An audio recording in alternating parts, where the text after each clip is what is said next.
Hey gang, welcome to कैट पर। Guys, इस वीडियो में हम बिगनर लेवल का 21st कोड करेंगे, वो है GCD of two numbers. Guys, आप सभी लोगों ने मैथ्स में पढ़ा होगा कि जीसीडी क्या होता है, उसे कैसे फाइंड करते हैं। अगर नहीं पढ़ा है या भूल गए हो आप, तो कोई टेंशन लेने की जरूरत नहीं। इस वीडियो में मैं सारी चीज सिखाने वाला हूँ कि उसका यूज क्या है, कैसे फाइंड करते हैं, क्या क्या मेथड्स है। ठीक है, तो चलिए देखते हैं।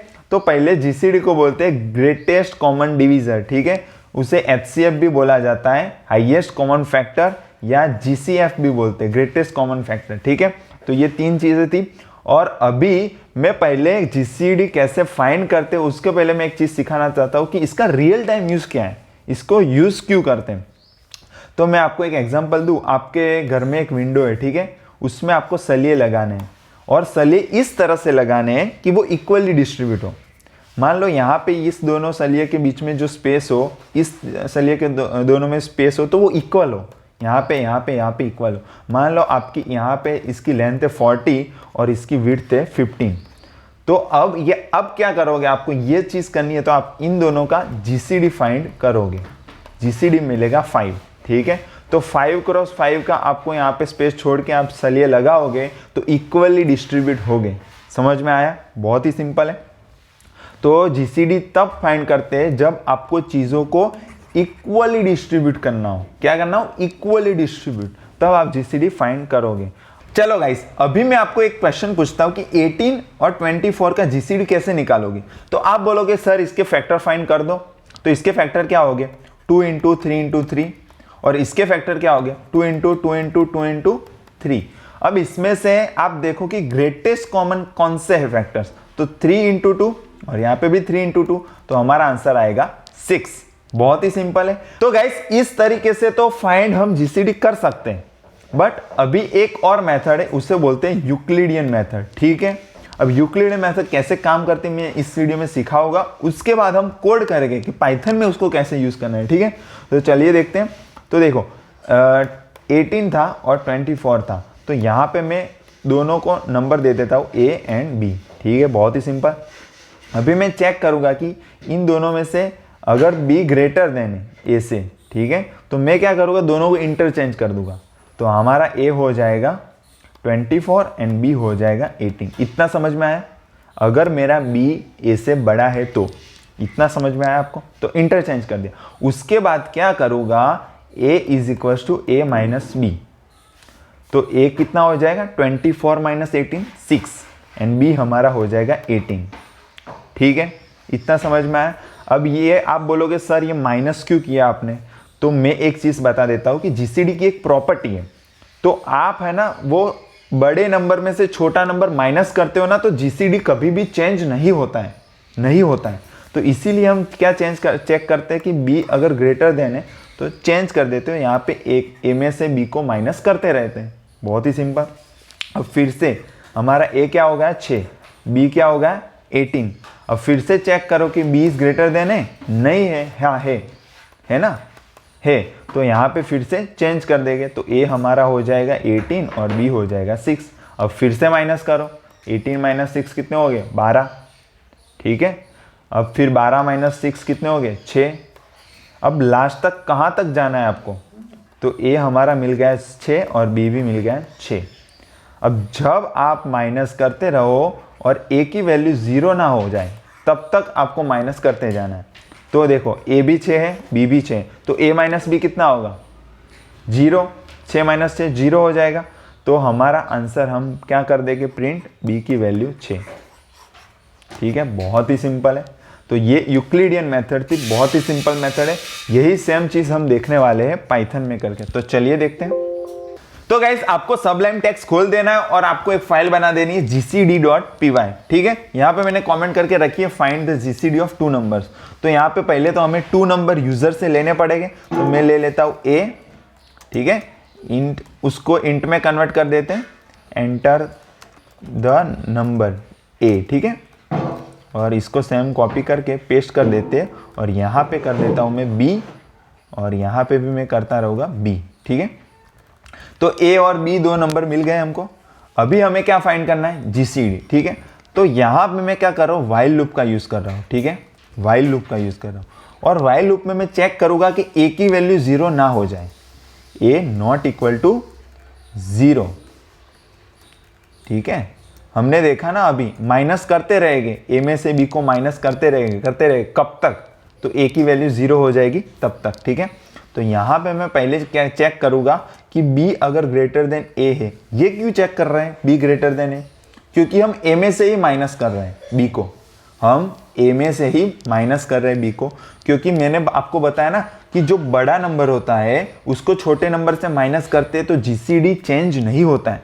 तो हमें चेक करते रहना पड़ेगा कि बड़ा नंबर कौन सा है। अगर बड़ा नंबर बी हो गया, यहाँ पे देखो इफ बी ग्रेटर देन ए, तो हम क्या कर देंगे, इंटरचेंज कर देंगे, ए और बी को इंटरचेंज कर देंगे। देखो तो यहाँ पे बी कॉमा ए, तो ये इंटरचेंज हो गया, तो ए की वैल्यू बी की वैल्यू ए में चली जाएगी और बी में ए की वैल्यू चली जाएगी। समझ में आ गया, इंटरचेंज हो जाएगा। अगर नहीं है, अगर ए ही बड़ा है, तो मैं यहाँ पे क्या कर दूंगा, ए कॉमा बी, तो ए माइनस बी और बी, बस सिंपल, इतना सा सिंपल सा कोड है। समझ में आया? तो ए की वैल्यू क्या हो जाएगी, जो बड़ा नंबर होगा उसमें से मैं छोटा नंबर माइनस करता रहूँगा और ए में असाइन कर दूंगा, और बी तो वैसा का वैसा ही सेम चीज़ रहेगा।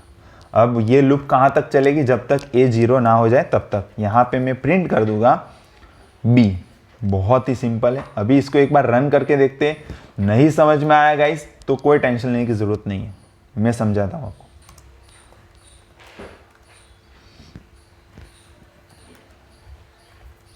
देखो आ गया 6 हमारा आंसर।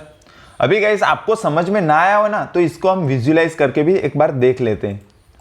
तो गाइस यहाँ पे मैं कोड को पेस्ट कर देता हूँ और विजुलाइज एग्जीक्यूशन में क्लिक करता हूँ, और यहाँ पे मुझे इनपुट पूछ रहा है ए की वैल्यू 18, तो मैं 18 डाल के सबमिट कर देता हूँ। तो यहाँ पे एक वेरिएबल बन जाएगा 18, ठीक है, और बी की वैल्यू में मैं डाल देता हूँ 24, ठीक है, सबमिट कर दिया। अभी देखो while A not equal to 0, अभी ए 0 नहीं है तो हमारी लूप चलेगी, कंडीशन ट्रू हुई। देखो अभी चेक होगा बी इज ग्रेटर देन है, हाँ बी ग्रेटर देन है, तो अभी देखना क्या होता है। अभी देखो इंटरचेंज हो गया, ए की वैल्यू 24 हो गई और बी की वैल्यू हो गई 18। अभी देखते हैं क्या होता है। चलो देखो अभी क्या हुआ, ए माइनस बी, तो 24 माइनस 18 किया तो हमारी ए की वैल्यू मिल गई 6 और बी की वैल्यू हो गई 18। अभी फिर से चेक होगा, ए 0 नहीं है तो बी इज ग्रेटर देन है, हाँ, तो इंटरचेंज हो गया। देखो इंटरचेंज हो गए, ठीक है, तो अभी फिर से माइनस हो जाएगा, 18 माइनस 6 तो 12 हो जाएगा, ठीक है। फिर से इफ कंडीशन ग्रेटर देन नहीं है बी, तो वो कंडीशन चलेगी नहीं, डायरेक्ट 6। देखो 6 हो गया, ए की वैल्यू 6, बी की वैल्यू 6। अभी फिर से माइनस होता रहेगा, देखो माइनस हो गया, ए की वैल्यू हो गई 0, तो हमें आंसर मिल गया बी 6। तो लास्ट में जो वैल्यू बचती है ना, वो हमारा जीसीडी होता है, ठीक है, बहुत ही सिंपल है, ठीक है। ये मेथड थी एक। तो गाइस अभी हमने क्या देखा कि बड़े वाले नंबर में से छोटे वाले नंबर को माइनस करते तो हमें जीसीडी लास्ट में मिल जाता है। बट अगर आप बड़े नंबर वाले को छोटे वाले नंबर से डिवाइड करते रहते हो और उसकी जो रिमाइंडर आती है उसको असाइन करते रहते हो वैल्यू में, तो भी हमको आंसर सेम मिलता है। तो वो कैसे करते तो मैं यहाँ पे दिखाता हूँ।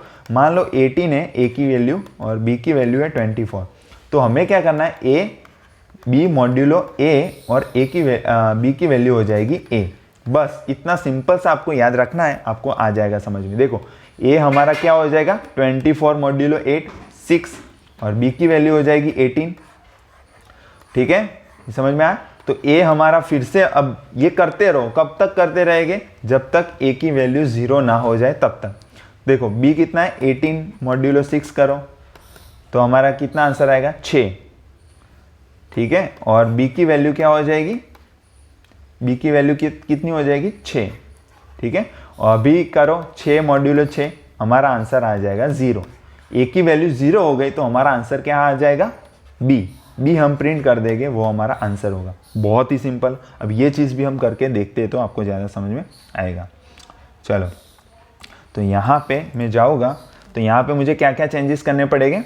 तो a नॉट इक्वल टू 0 वो सेम ही रखूँगा, ये अब करने की ज़रूरत नहीं है, ठीक है, और इसको भी करने की ज़रूरत नहीं है। मैं सीधा यहाँ पे क्या कर दूँगा, a की modulo b modulo a and यहाँ पे b की जगह a।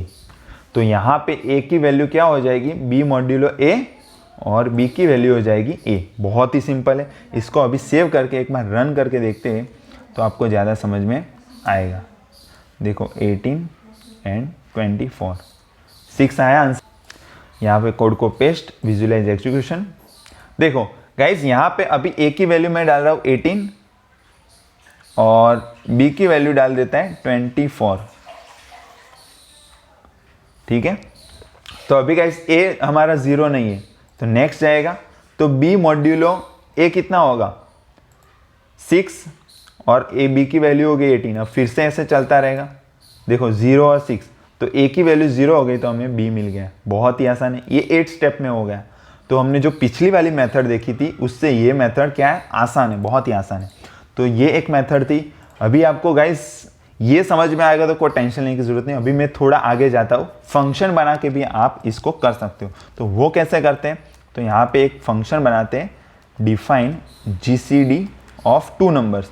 तो यहाँ पे 2 नंबर में पास करूँगा, अगर a की वैल्यू 0 है तो मैं क्या कर दूंगा, रिटर्न b। बहुत ही सिंपल। और यहाँ पे रिटर्न कर दूंगा GCD of A B modulo a। ये सेम चीज़ करेंगे, नीचे जो किया वो सेम चीज़, और यहाँ पे a। बहुत ही सिंपल है, बस ये फंक्शन बना के भी आप कर सकते हो। तो ये फंक्शन कैसे चलता है, ये रिकर्जन फंक्शन है। तो रिकर्जन फंक्शन क्या होता है, फंक्शन के अंदर फंक्शन, फंक्शन के अंदर फंक्शन कॉल होते रहते हैं। तो यहाँ पे इसको कमेंट कर देते हैं। पहले यहाँ पे हम प्रिंट कर देते हैं, print GCD of a, b। तो हमें आंसर मिल जाएगा। इसको भी हम विजुलाइज करके देख लेते हैं, क्योंकि रिकर्जन आपके लिए नया है, आपको समझना पड़ेगा। ठीक है, तो यहाँ पे आपको ज़्यादा अच्छे से समझ में आएगा। तो यहाँ पेस्ट कर देता हूँ विजुलाइज एग्जीक्यूशन। तो यहाँ पे देखो पहले डिफाइन हो गया हमारा फंक्शन।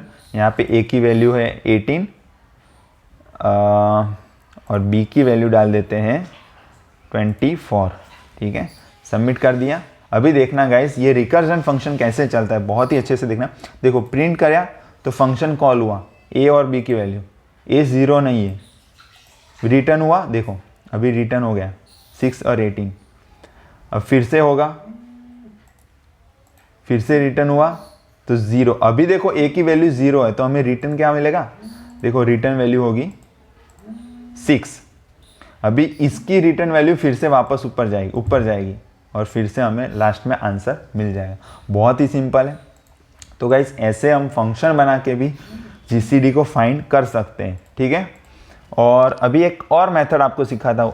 ये है ना बहुत ही थोड़ा बड़ा कोड हो गया है।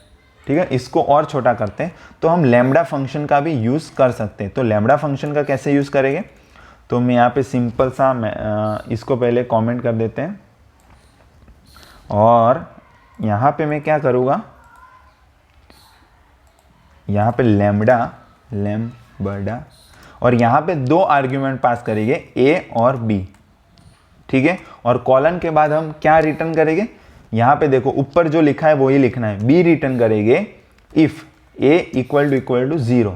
इल्स क्या कर देंगे, जीसीडी ऑफ वही फंक्शन को वापस कॉल करेंगे b मॉड्यूलो a, a। बस सिंपल सा कोड है। तो ये गाइस आपको समझ में ना आया हो तो मैं फिर से समझा देता हूँ। लैम्बडा में हमने 2 आर्ग्यूमेंट पास की a और b, कॉलन के बाद हमने उसका फंक्शन लिखा क्या करता है, तो b रिटर्न करेगा। देखो यहाँ पे b रिटर्न हो रहा था इफ a इक्वल टू 0। ठीक है, नहीं तो इल्स रिटर्न क्या करेगा, जीसीडी, फिर से वही फंक्शन कॉल होगा तो b मॉड्यूलो a और a। ये देखो एक लाइन में कोड हो गया। तो बहुत ही आसान। अगर आपको समझ में नहीं आ रहा है तो कोई टेंशन लेने की ज़रूरत नहीं, मैंने पिछली जो 2 मेथड बताई वो भी आप कर सकते हो, कोई टेंशन लेने की ज़रूरत नहीं। ठीक है, तो इसको भी अभी रन करेंगे तो हमारा सेम आंसर आना चाहिए। ठीक है, तो एंटर द नंबर 18 और 24, मिला 6। अभी कोई और नंबर ले लेते, 15 और 40 ले लेते, तो 5 हमारा आंसर आ गया। बहुत ही सिंपल है। ठीक है गाइस, अभी नेक्स्ट देखते हैं। तो गाइस आपको मैं ना छोटा सा एग्जांपल घर से करने के लिए दे रहा हूं। तो उसमें आपको क्या करना है, आपको एक लिस्ट दी गई होगी नंबर की, मान लो 15, 14, 18, 24।